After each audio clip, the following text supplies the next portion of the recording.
So I am super excited to introduce everyone to Lynn Vu with TriNet. They are one of our corporate partners, and we couldn't have anybody better to kick this series off with us. So Lynn, I'm going to let you take it from here, and I will keep admitting people to the waiting room as they get here, and launch your polls whenever you're ready.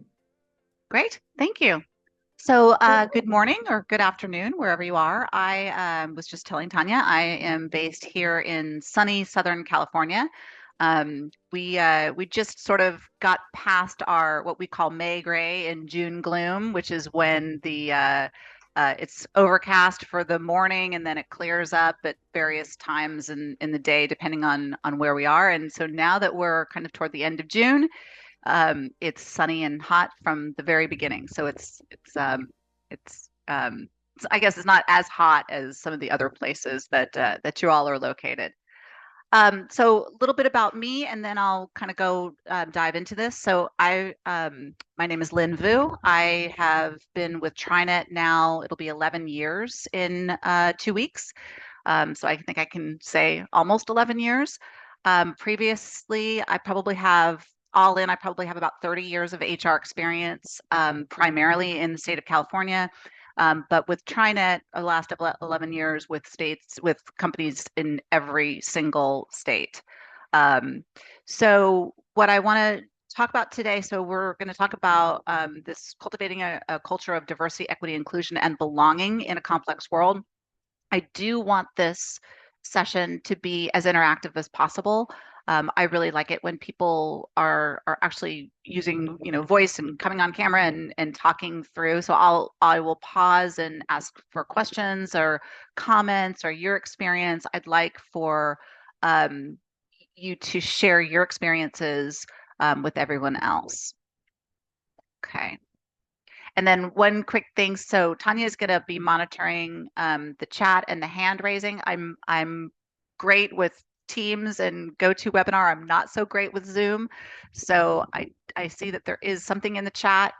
Oh, great. It's everybody saying hi and everything. Okay, I promise wonderful. I've got you. I've got your back, and I'll let you know as soon as there's any questions. Thank you so much. All right, You're so welcome. we'll move forward. Okay, so first thing I do need to share is our standard disclaimer. This presentation is for educational purposes only. TriNet provides HR guidance and best practices, but we don't provide legal, tax, or accounting advice. So the materials in this presentation are the products, advice, and opinions expressed in this presentation are solely those prepared by the presenter, me, and not necessarily those of TriNet. All right, a little bit of background. So for those of you who may not be familiar, TriNet provides small and medium-sized businesses, which we call SMBs, with a full-service, industry-specific HR solutions. So we are both a professional employer organization, a PEO, and human resources information systems, HRIS. We work with more than 23,000 clients. I actually think we're closer to 25,000 now across the country.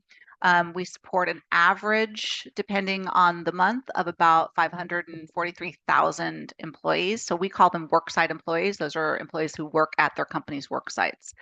So at TriNet, we approach all of our opportunities from the perspective of small and medium-sized businesses. So we focus on HR compliance, risk management, payroll, benefits, all of the things that kind of help clients with their small and medium-sized businesses. My team is part of the organizational development team. My master's degree is in organizational development. So we focus on all of the HR strategy, the people component of your business, which is why we'll be talking a little bit about all of this. I can't go to the next slide. Hang on. Okay, so today we're going to go through first.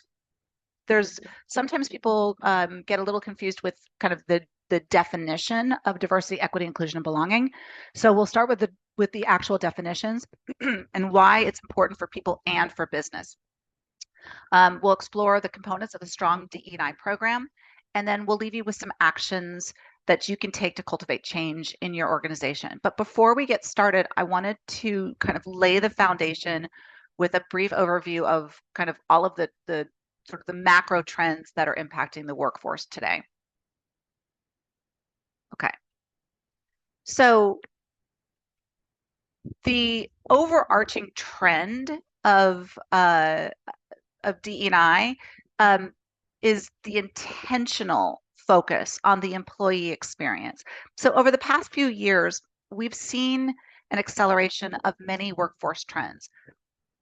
There's been a lot of changes in the last, I would say, in the last 5 years specifically, and definitely over the last 15, 20 years. Most significantly, employees are realizing that they have the leverage to demand change in the workplace. So let's kind of go through these. Artificial intelligence and related technologies. This is zooming. Like this is exploding within all aspects of the marketplace. Gartner predicts that AI will play a role in 70% of text and data heavy tasks by 2025. That's up from less than 10% in 2023. So many employees are concerned that AI will replace their roles, but what we're learning and what we're seeing is that roles are expanding as AI automates more routine tasks. Humanization of the workplace. This is just another way of saying putting a culture of belonging at the forefront of your business. There's a growing emphasis on organizational values and culture, specifically on creating a culture of belonging, making sure that people can bring their authentic selves to work. Employees expect their employers demonstrate commitment to ethical business practices, sustainability, diversity, equity, inclusion, and they expect that they're going to be able to be themselves at work. Distributed and remote work teams, this was few and far between prior to the pandemic, but remote and hybrid work is here to stay. Although it can be fantastic for flexibility, a remote team can have difficulties with collaboration. There could be some concern about career progression, kind of the out of sight, out of mind kind of feeling. Limited interaction, no FaceTime, that kind of thing. So in distributed or remote work teams, there's more of an emphasis on fostering inclusion and belonging. Employees will expect their employers to implement inclusive policies, practices that ensure everyone feels valued and connected, regardless of where they work. Employee well-being. Mental health awareness is key. Employees expect employers to foster a supportive work environment that prioritizes their mental health and well-being. So this can include things like employee assistance programs, mental health resources, open communication channels, discussing mental health concerns. It's become much more important than ever to focus on both mental and physical health. Employees are looking for places, like I said, where they can belong, where they can feel that they can bring their authentic selves to work. And they're also looking for their leaders to set a positive example, prioritizing their own mental health and their own physical health, taking time off, making sure that they're being upfront and clear about what their stressors are and how they're handling it. And then retention is a strategic priority. I've been in the workforce for decades, and during that time, there's been several different economies, great economies, not so great economies, and I'll tell you, in even the worst economy, the best people can always find new opportunities. They can always find another job.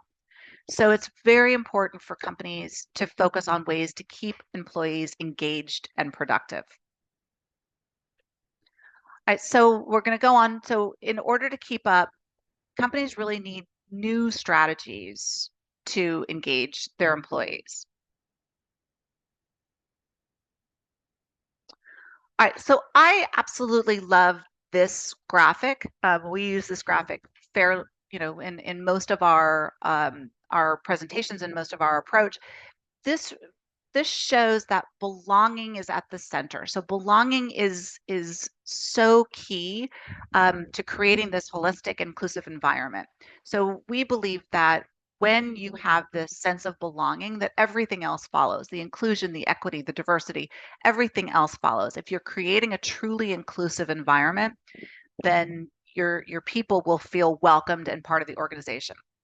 And it's the belonging. I also want you to consider that belonging is not just necessarily the feeling that, oh, sure, you're okay being here, but it's the fact that you want employees to feel celebrated for who they are, not just that it's okay that they're showing up, but the fact of who they truly are is a celebration, and you are excited about that person's unique contributions. All right. So let's go into my first poll question. So my first poll question is, where is your organization on the DEIB journey? Go ahead and click where you are. Can everyone see the poll? Yeah. Perfect. Just making sure.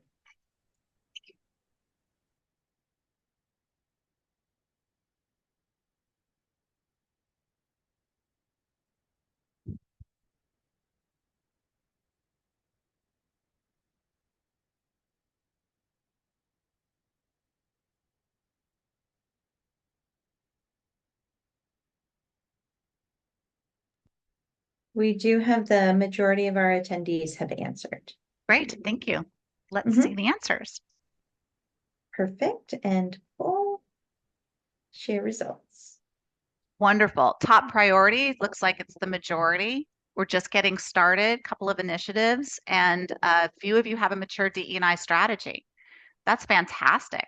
So I'd be very interested in, those of you who are saying that you have a mature DE&I strategy or you have some initiatives that top priority. Why are you doing this work? So what's your thought process and what of why you're starting to do this,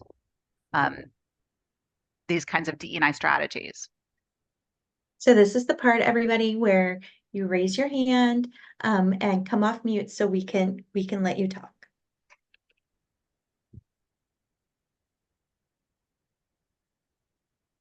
So for those of you who said this is a top priority, why is it a top priority?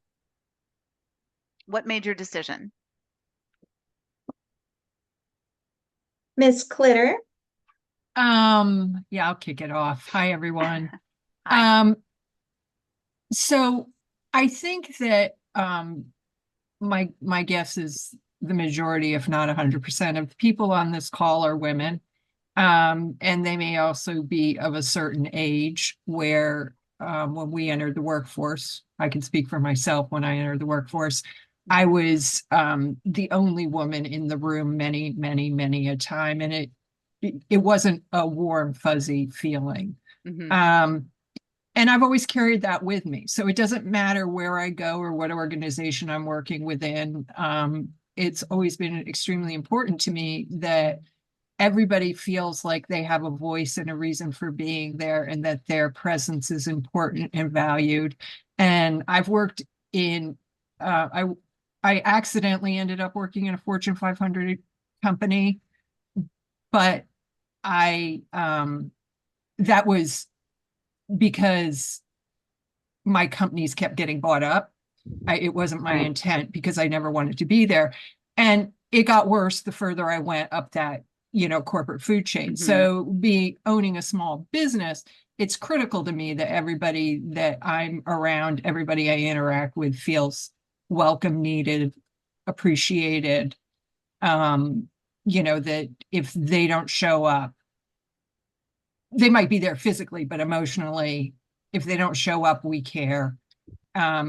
So it's just it's always been a part of my approach to running a business. I've had my business for 25 years, is that everybody felt that embrace, that cultural embrace because I knew I'm clearly a white Caucasian, a Caucasian, don't fill any DEI requirement person.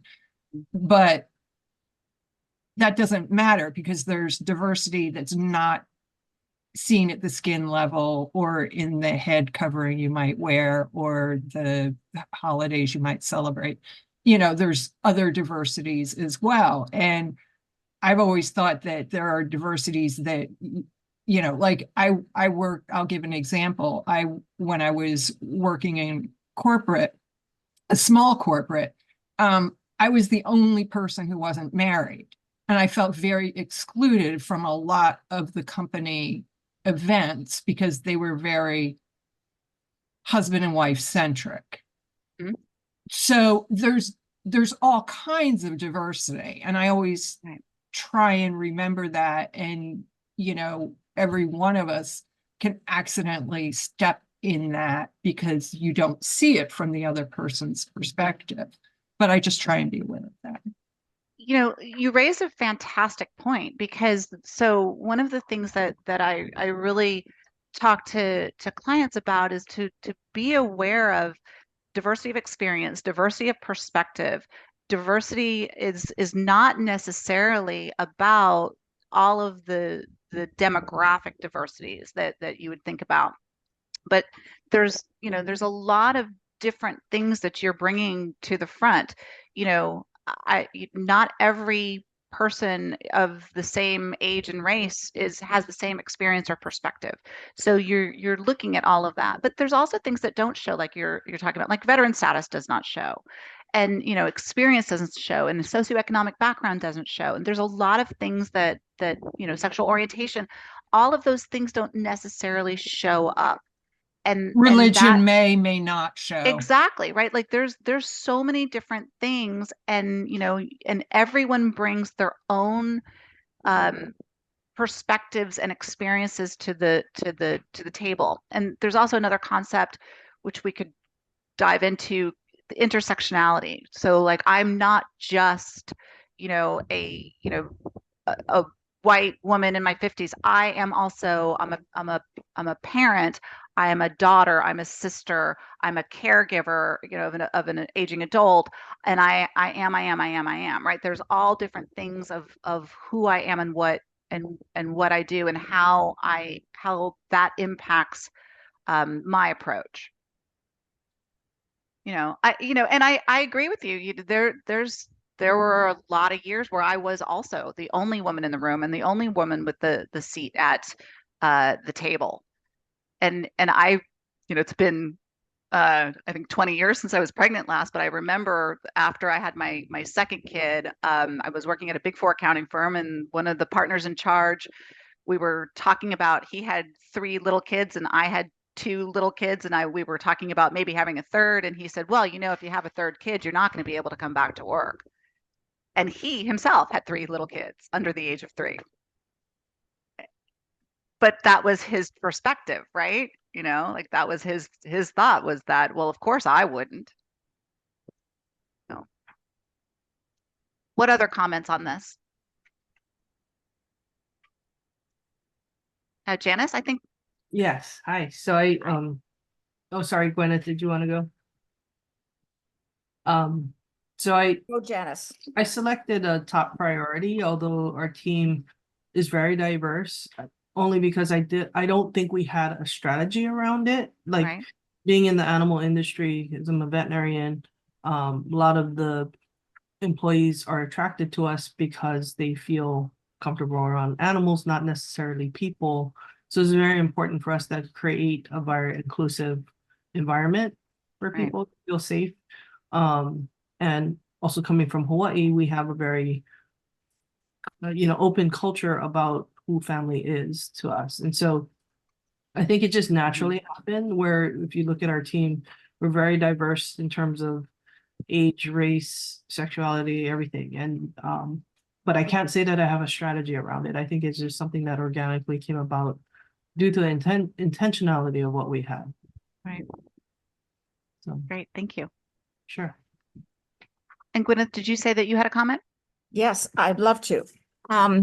am an independent representative of my 53-year-old company, and it, gosh, 20 years ago, it came out and said we need to be stopping racial profiling. There's something called Driving While Black, and this mostly white organization has really transformed into one that really pays attention to stopping racial profiling, supporting people of all different backgrounds, et cetera. And that's the thing I love most about my company. Most people that I know that are white, at least, don't care about that, but it's crucial to me. First of all, I grew up in New Mexico, like Krista did, and when I was in second grade, my dad said, "We're the newcomers here. We need to learn one of the languages of people who were here before." And so I started learning Spanish at, age 8 or whatever. I'm not completely fluent, but it changes the way that I view the world.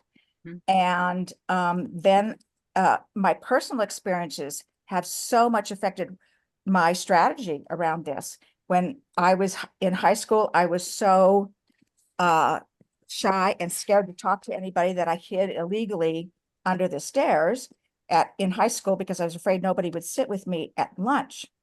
And my mom said, quit focusing on yourself, look for somebody else who's in the same boat and help them feel welcome. So welcoming is hugely important to me now. And then I've had several disabilities all my life, but I got severely disabled and was on my back for 7 years, unable to do anything. And because of that experience, I am just really more focused on making sure people with disabilities are visible, included, welcomed, and able to dance at the dance, And the other thing is in my faith community, when there were big discussions about LGBT, can they be pastors? Can they be, are they sinners? Blah, blah, blah, blah, blah. And LGBT people asked me to be the token straight person on their panels to talk to faith groups about why, how to be fully inclusive of everyone. And so those personal experiences have hugely colored who I am and why I'm so passionate about this. And so my strategy is I reach out most to people in marginalized groups and say, would you like some information? And to people who have access to that. And so in my own chapter, we just had some people at the Pride March, and the next week had some people at Juneteenth. And my commitment is to help people from different groups build relationships with each other, because it's real easy to be what's the word, where you're trying to prove that you're good. And I believe that deep relationships is what changes us. So that's my plan. Wonderful. Thank you. Thank you so much for sharing. All right, let me go on. So, we've talked about this. DE&IB, diversity, equity, inclusion, and belonging, it's a win-win. It's a win for individuals. It's a win for companies. Job seekers are really looking for this. This is one of the reasons why I absolutely love Gen Z. Gen Z is the most diverse generation of any generation. They are in the workplace. They're in their 20s now, and they are demanding that companies create these inclusive policies and that they are valued, and they're making sure that they are included. So investing time and resources in DE&IB initiatives, it's not just the right thing to do. It's also DE&I focused organizations are also doing better. They're outperforming from a profitability perspective. They're also they're more innovative. They're more productive. The better they're retaining their people better. They're getting more and more better customers or more customers that stick with them. It's, you know, good for people and good for business. All right, so we talked a little bit about the dynamic shifts in DE&I, but I do want to kind of just really kind of touch a little bit about this, that this has shifted dramatically in the last couple of years, but absolutely over the course of the last few decades. The initial thought process years ago for diversity, equity, inclusion, and belonging was really focused on demographics, counting people. And now it's really about making people count, the humanization of the workforce. The engagement have shifted to, you know, not my job, not my responsibility, not my circus, not my monkey, into this kind of advocacy, this ownership, that it is my responsibility to be an ally. Like Gwyneth said, she was the token straight person. So being an ally in those situations, being a vocal and active ally, and making sure that you are advocating. You know, and then we always say it's a movement, not a moment. It's not a one and done, check the box exercise. It's an ongoing transformation. All right, let me move to the next one. Okay, so now we start getting into, what do you do? What are we supposed to do? Because a lot of my clients will say, great, we know that we want to do this. It's fantastic that we're focusing on this, but what do we do? And my first recommendation for clients is that, you know, start out with defining who you are and where you want to go.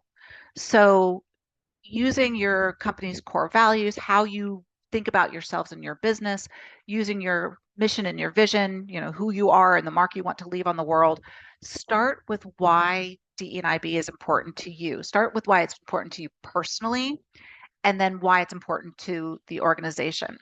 And I always ask people to focus on this why, because if you don't have a very strong why, then your motivation and your follow through, that can drift. So kind of think of it as your guiding light, or your, you know, North Star. This is your why. Establishing a clear goals and a strategy to achieve the vision. A lot of times I'll see companies that say, oh, we need diversity, equity, you know, we need a DE&I program, so we're going to do all these activities. We'll do a beach cleanup, and we'll do a potluck, and we'll celebrate all these different holidays. We'll do activities. And those are great. The activities are fantastic, and they build this inclusivity. But I will say, okay, so how are you measuring success? What's going on? What's your end goal in doing all of these different things? So establishing these clear goals and the strategy to achieve the vision, that's important, because that's how you understand whether or not you're being successful. Is your focus to be on retention?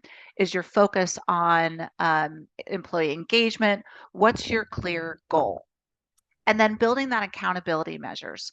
I always kind of pin it back to those SMART goals: specific, measurable, actionable, result-oriented, and time-bound, or relevant and time-bound. SMART goals. And I do that with personal goals that I'm going to make, and I do that with kind of business goals, building in that accountability. If you want to do anything, you want to learn a new language, you want to run a marathon, you want to do anything, building in that accountability. By X date, I'm going to have this done. By Y date, I'm going to have this done.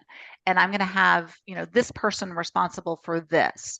And building in that accountability is you know, is going to be key to the success. And then lasting change requires buy-in at the executive level. So I say stakeholder buy-in here because buy-in across the organization is important, but this really needs to be driven by senior level in order to progress. Nothing's going to be a priority unless your executive leaders are saying this is a priority of the organization. So sometimes I'll get clients that will say, hey, I've allocated, my HR team is going to work on DE&I. And I say, that's great. Your HR team can absolutely take accountability for some of the activities in support of your goals. But you, as the leaders, need to be the ones that are setting the goals, because that's in line with your company's mission, your company's vision, your core values, who you are as an organization, and you are guiding and running the company. So these goals need to come from executive. All right, before I move on, questions, comments on this? Okay, so I want to show you TriNet's view of a strong DE&I program. So this is our framework of a successful DE&IB program. So if you see here, again, people is at the core, because this is all about people. And so it's really about making sure, your most important resource. You could have the best company, the best product or service in the world, but without the people, you're not going to be successful. So people is really at the core of everything. So kind of going clockwise, leadership commitment, making sure that this is aligned with your leaders, visible, active sponsorship of diversity and inclusion. And again, needs to come from the top. Data collection, you can't manage what you don't measure. So it's important to make sure that what you are creating is you can measure the success. So it's again, great idea to have all these projects and these activities, but it is important to be able to know whether or not you're successful. Strategy development, very important to be creating this vision and clear path. I'm sorry, I'm a little distracted. I have 2 large dogs and I've closed the door, but there's a window on the door. And so they've both gone for a walk this morning. They're fine. There's water, there's everything. They're fine, but they're pounding on the door like they've been just completely they've just been abandoned. So They miss you so much. That door is a very long distance. I apologize for that. Yeah, it's been like a half an hour since I've had the door closed. I love that. So I apologize that was so in case you saw me, doing that. Okay, so going to inclusive culture, of course, cultivating this belonging starts with creating this inclusive culture where everyone is not only empowered to bring their authentic selves to work, but they are celebrated for who they truly are. Branding and community impact. This is super important to make sure that your organization understands the impact on prospective talent, on your customers, on how the public perceives your organization. And sometimes this could be where you're looking for your employees. I once had a client that said, "Oh, we bring in a lot of new hires from colleges. We're constantly recruiting from colleges and universities, and we're bringing those people in, and then we're promoting them within. But we're not able to have very much diversity." And I said, "Okay, well, which schools are you recruiting from?" And it turned out that they were recruiting from schools that were not necessarily known for their own diversity. So what I said was, okay, let's widen the net a little bit. What kinds of colleges, what kind of universities, what kind of schools are you recruiting from? Are you requiring a degree? And if so, why is that degree required? Is the degree required because they are, they have to have a CPA in order, so they have to have an accounting degree? Or are you just saying a degree is required because you want them to have committed to the 4 years of college? So what's the thought process there? Are you looking at HCBUs? Are you looking at, fair and equitable hiring and talent practices, making sure that diversity, equity, inclusion is throughout the entire employee life cycle? So again, looking at diversity of experience, diversity of perspective, personal example, there's, I had someone working for me. So you don't know me, but I actually, I have to talk to think. So I think out loud, and I'll kind of talk through my thought process, and I work really well with other people who do the same. There's a woman who worked for me who actually thought before she spoke. She thinks before she speaks. She's in the present tense, which is kind of an alien concept to me. So when I first started working with her, it was frustrating, and I felt I felt that she was slow. As we started working more and more together, her views and her work was just stellar. When she had the opportunity to take information, think about it, and then come back to me with her fully fleshed out thought, it was fantastic. So if I had not focused on whatever kind of unconscious bias that I had toward people that are actually thinking before they speak, I would have missed out on the opportunity to have her be a strong part of my organization. Hey, Lynn, I Uh-huh. have a question in chat. Okay. I'd like to know where I can implement a DEI training for our employees. We meet everything in this except we don't do training, though the employees are very aware. So training and awareness is really, really important. One is to make sure that kind of everyone's speaking from the same, same lexicon. Everybody has the same thoughts and using the same verbiage. Um, TriNet has a lot of different training opportunities. We have training that is, we have some free training, we have some additional fee training, but there's also a lot of companies out there that are offering all kinds of different training. There's TED Talks, there's podcasts. One of the things that I really try to do with clients is I like for them to have, you can start off with like a book club or a podcast club where everybody's listening to a podcast or everyone's listening to a book or reading a book.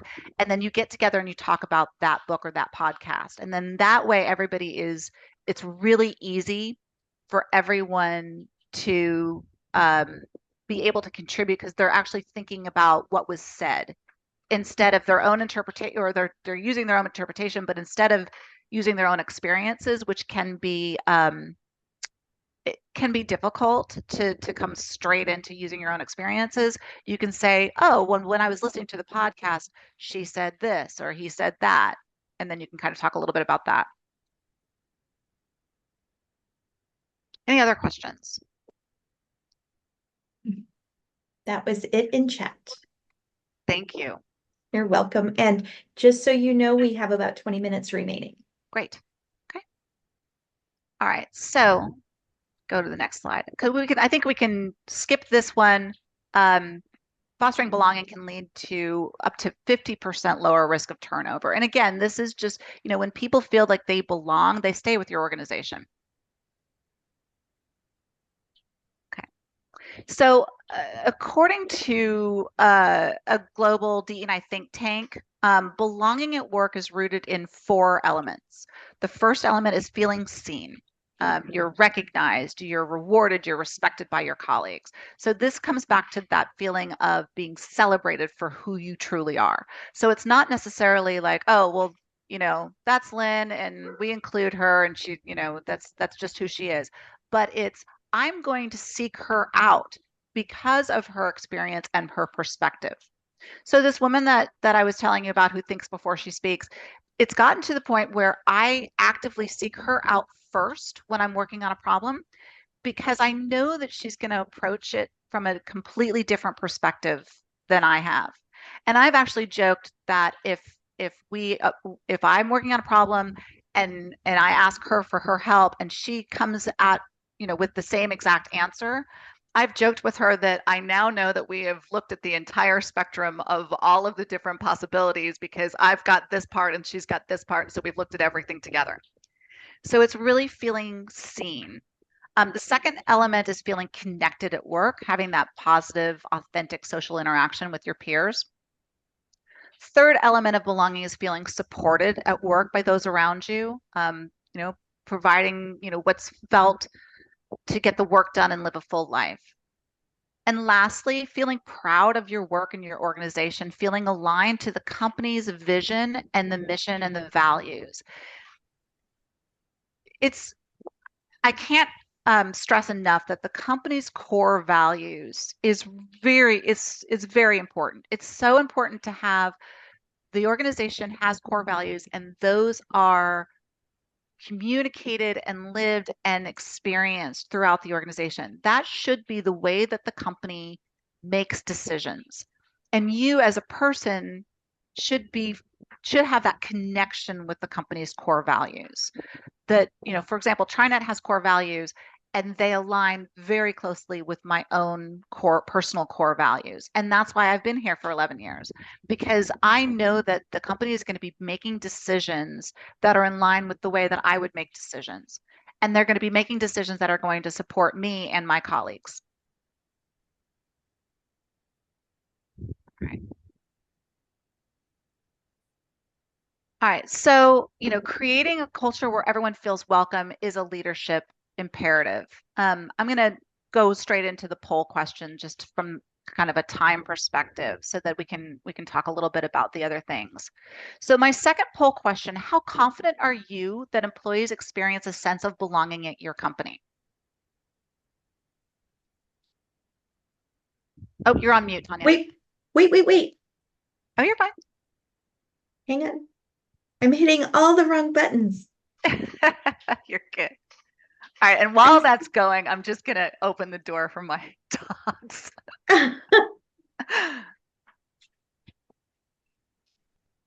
Okay, everyone should be able to see poll question number 2. If you can't, let me know. Technology is not my best friend today.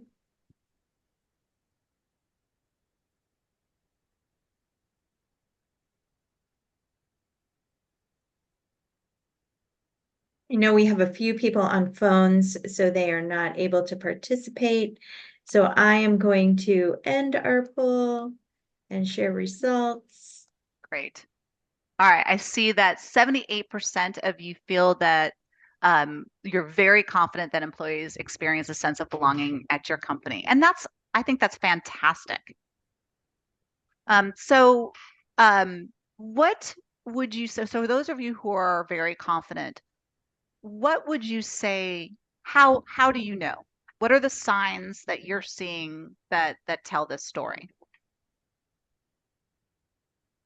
Just a reminder, this is when you come off mute and answer questions. Hello, I'm Catherine Curry Williams here. Can you you see my pizza? Yes, we see hear your you, yes. pizza. Okay, I'll reveal the knot of it. Good morning to you all. I'm in California also. I'm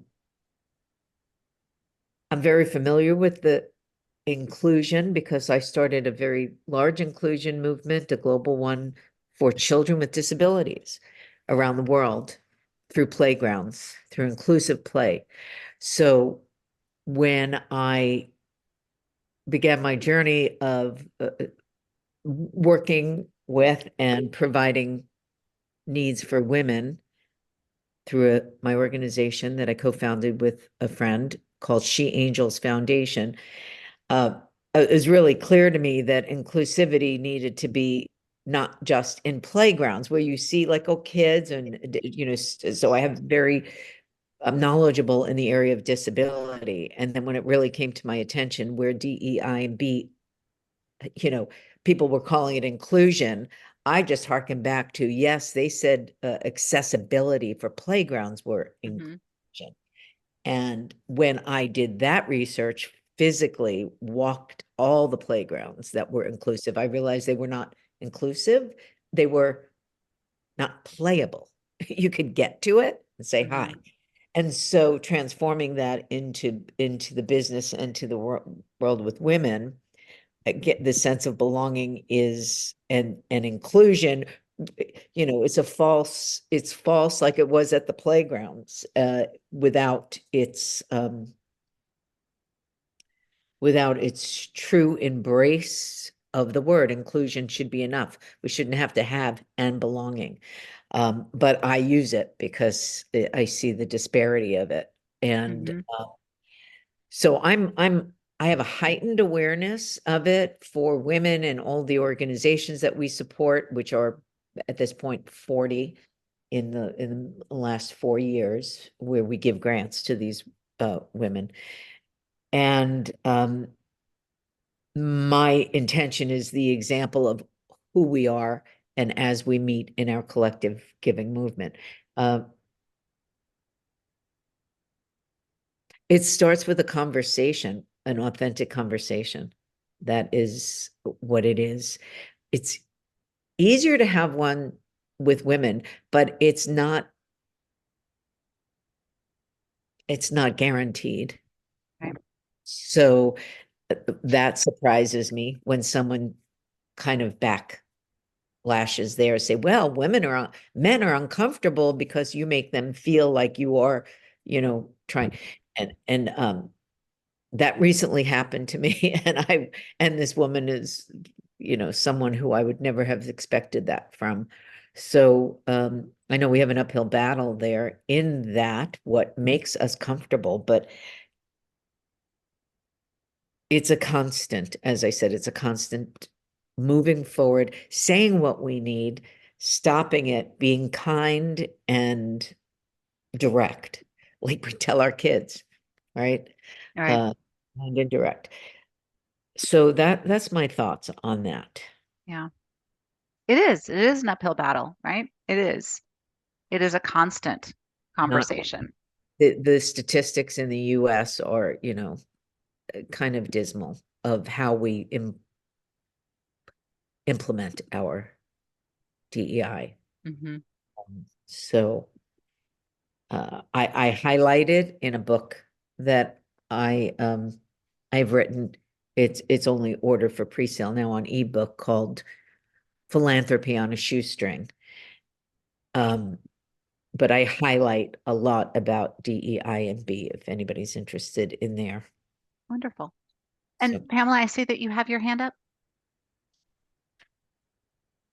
Yes, I was just going to respond to your question in that as a startup company and and a small working team, obviously culture is a little easier to build, even though our culture is very remote. So I'm on the West Coast, my business partner's on the East Coast, and we have team members in between. And so it's very difficult to build a culture, but we started the company with a specific culture that allows us to, have those open conversations where the most of them are virtual, but to provide that safe space, because you can still provide a safe space to discuss and be open and transparent with your team members, because I think the experiences of myself and my business partner and our other team members have all had experiences where we have worked for organizations where it was never a safe space. Right. So regardless of the promotion of, yes, we're a safe place to work and we want to hear from you and all the other things that you do to say that you're a culture of belonging, what did not happen. In fact, in healthcare in my whole career, I discussed this in a presentation that I gave not too long ago, was that I never felt safe. Mm-hmm. I always Yeah. had to have a different and unique self that I would bring to work, my work self that I Mm-hmm. brought to work. And being a woman of color, especially in higher level positions, it was very difficult to, Mm-hmm. even create an idea, say an idea, or even have a conversation regarding around, well, how about this? Let's create a suggestion on this, or a recommendation on this, or a presentation that was beyond their expectations. I've been dismissed. My ideas have been given to other people. And then when I did speak out, I was pretty much used as an example. So Mm-hmm. of not to speak out. So you understand at certain points in certain cultures, even though staff may not say that, that it's not safe. That if it's not safe for you, then Mm-hmm. it's not safe for your other people as well. So nobody speaks out. Right. In developing my own company with my business partner, we decided we just weren't going to do it that way. We aren't going to even start out where you're going to hide how you feel about something, and especially if you feel like we're going in the wrong direction. Speak up now. Or forever hold your peace. We want to make sure that people feel you can say, I don't like that idea. I think we should do blah, blah, blah. Okay, Right. And they're let's comfortable try. being able to say that. Mhm. Right, right. And as a leader, being able to accept that somebody doesn't like your idea, it's okay.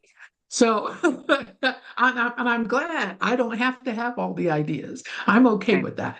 And so I think that's part of, the belonging culture is that if I can actually speak to it and actually my ideas and thoughts get accepted, then your belonging culture tends to grow a little better as the more people feel comfortable and feel like they can be trusted to give information as well as trusted to hold information.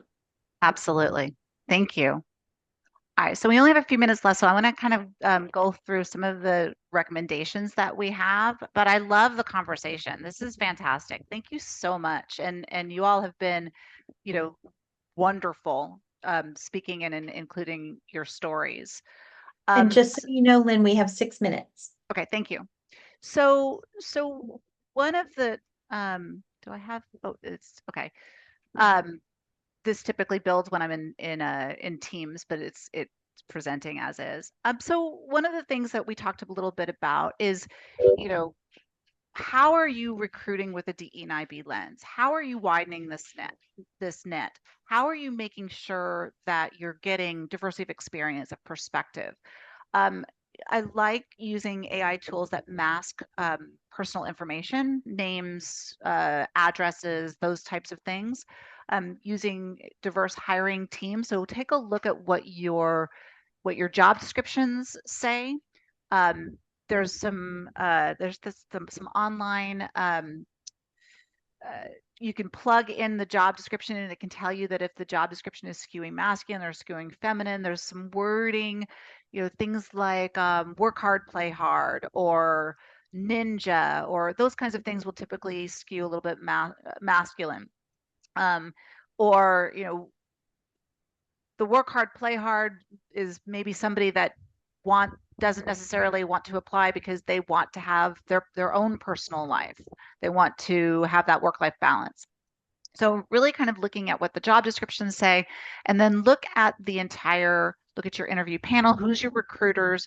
Who is interviewing the candidates? What are they looking for? And are they looking for the right things? And tell great stories, have your employees share their own personal journeys. And then, interview with an awareness of your unconscious bias. We know that there are hundreds of different kinds of bias. It's simply the way that your brain works. It's the shortcuts that your brain makes in order to get through your normal day.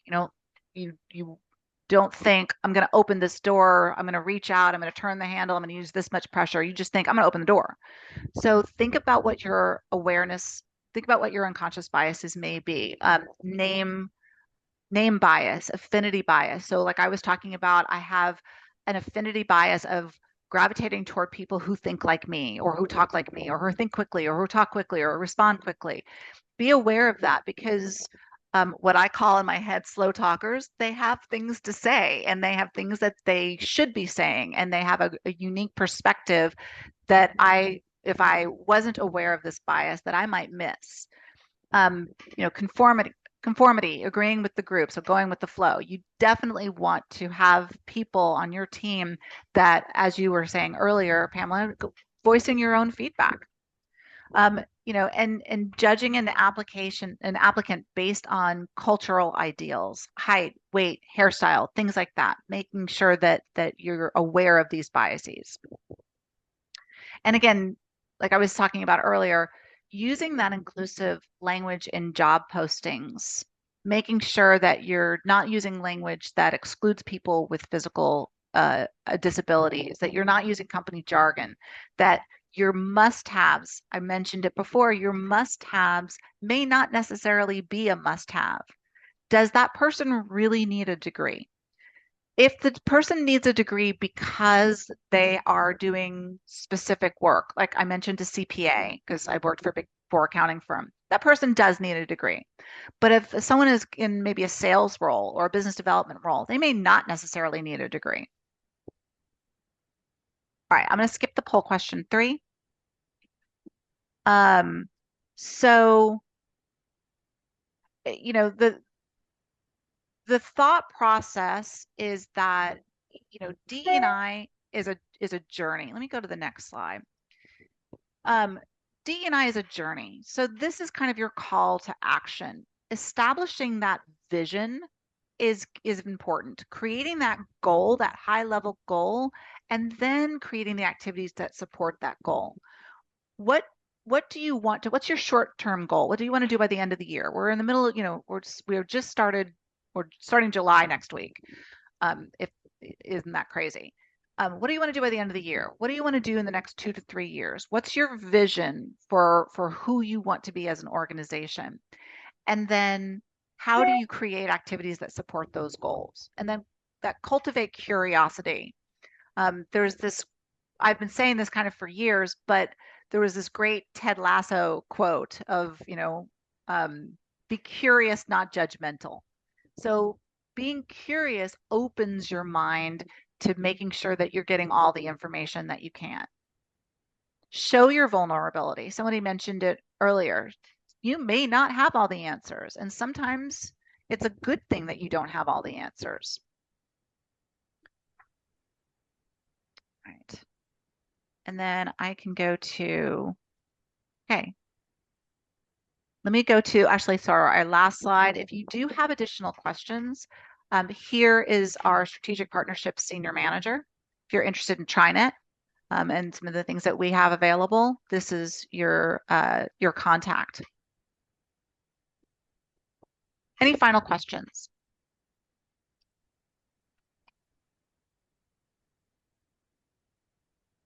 Wonderful. Thank you so much, Lynn. This was an amazing presentation. Thank you. Gwyneth does have a question. Ideas for books to read together. Oh, you know what? I can send you, Tanya, I can send you a list of some of I have kind of a running list of podcasts and books. I can send Perfect. you some of those that I share with clients. Some of them are absolutely amazing. Some of them are very, very thought-provoking, and some of them, so it's kind of like beginner and intermediate and advanced level kind of Okay, books. fantastic. Absolutely. And everybody on the call, I will share that list and also the recording link once we have that posted with each of you, so you can go back and re-listen to this webinar. Lynn, again, thank you so very much.